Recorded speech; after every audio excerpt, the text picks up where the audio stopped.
じゃあ次の質問になります。はい、当時の極真空手の、自由組手で、お互いの構えっていうのは猫足立ちだったんでしょうか、それとも今みたいにこういろんな多流派からしたりとかする人もいるからボクシングスタイルとか、いろんな戦い方をする人っていたんでしょうか。僕が習った時の組手は猫足の戦い方。それで、僕自身が師範代になった時に大山先生が好きなようにやれって言った時に初めてはっきり言うとコークス立ちで戦う、基本的には。それで僕自身はコークス立ちで戦いながらも自然体でも戦えるっていうのを、修行してたのかな。でその中でこう生徒やなんかが入ってきて、ズブの素人じゃなく、多流でやられた方ですとか、あるいはボクシングとか、なんかやってた方なんかもいると思うんですけども、そういう人たちはそういう戦い方をしなくて、もともといた自分のその戦い方をするのは。大山先生が見てる時には、はっきり言うと大山空手の戦い方を指導しようと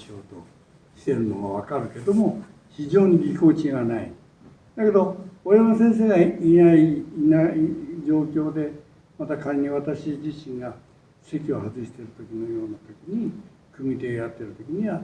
自分が今まで習ってきたような戦い方をしている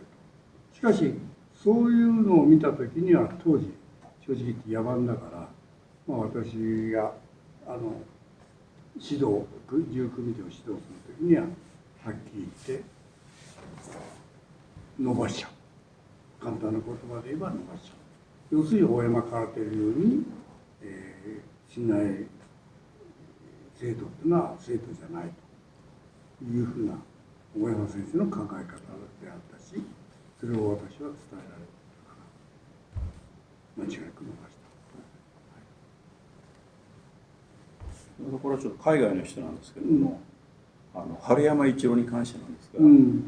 春山一郎っていうのはどんな戦い方をしていたかっていうことなんですね。戦い方としては非常に武骨がない、なんていうかな、上手じゃないってことなんだっけ。不器用な戦い方。不器用な戦い方。やはり体が大きいからどうしてもそういう戦い方。体が高いのと、それで大山先生が言ってたのは、確か黒崎先輩が顔が武器だって言ったのと、もう一人誰か顔が武器。橋原秀樹。橋原の武器だ。それから春山一郎もちょっとやっぱり顔はね、武器に近い顔だった。それでやっぱりね、稽古の時に見るとね、きちんとね基本の稽古をやってない。辛いから。だから確か大山先生が言ったのは何かで刺されたんだけど、正直言って属してたその筋の人間との間で刺された。私もそれ最初先生から聞いて非常に衝撃でした。というのは漫画の中では、有明彰吾という人間が、春山一郎の代わりみたいな感じなんですけども、彼は、自己死するんですよね。非常に純粋な少年で、で実際のその春山一郎の話を聞いてるとあれっきりかけ離れてて、しかも喧嘩で刺されて死んだなんつって。そういうこと。だから純粋な空手をやって純粋に戦い方をやってたのは私なんだよね、それで大山空手はでかくなる。その春山一郎メインでこう教えてた人っていうのは誰なんですかね、一番。当時やっぱり私だよね。だけどもね、逃げるんだよね。自由組手の時間になる。逃げるっていうよりやりたくないっていうね。当時大山康彦師範が、ちょうど同期ぐらいで、なんか組手やっても全然かなわなかったっていうことを自分それはね、やっぱり春山の方はやっぱり実際に巷で喧嘩してるしね、やっぱりそれはその的確な、攻撃の仕方はする。だからその頃のなんだっけ、青山康彦、もう全然レベルが低い。まだ高校生からが小さい、全然低い。あとはその前に先生がおっしゃってた春山一郎は体動きから非常に攻撃一辺倒で、ディフェンスがあまり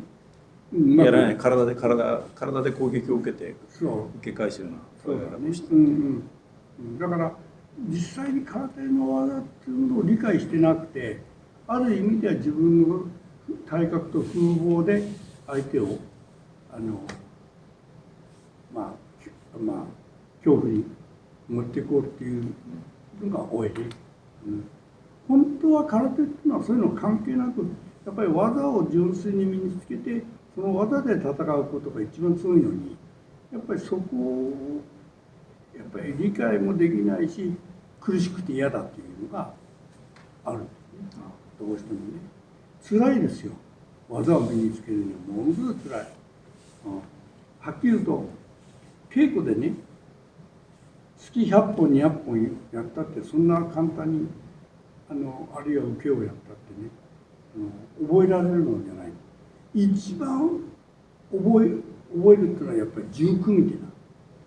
ところが重組手はみんな恐怖から、ね、当てられるから。でもそこを突破することによってやっぱり強くなるよね、実際は。僕自身がそういう経験したからね。だけどそれをやったんじゃね、稽古生が来なくなっちゃう。だから大山先生がほどほどにと思ってることは間違いないね、経営者としてはね。だからそこをやっぱし、こちらとしては指導者の立場になった時にはやっぱりどうしたら、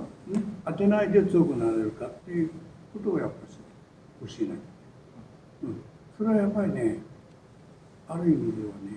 やっぱりまず約束組みてから入って動きを覚えるのと、それから絶対に目をつぶらない。それはもう第一印象としては相手のまず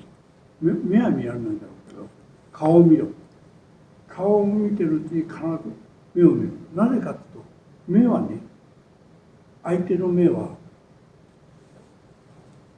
次に今度はどうやろうとかっていう、攻撃しようか、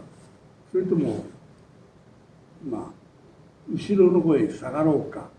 それともどっか横へ動こうかっていう、そういう動きが目に出てくるはずだから、その目が解釈できれば強さは一人前になる。それ自体は私自身が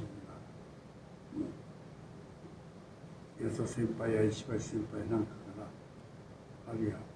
名前が出てこないんですけど、ボコボコ当てられた先輩、源先生ですか。から教わった技。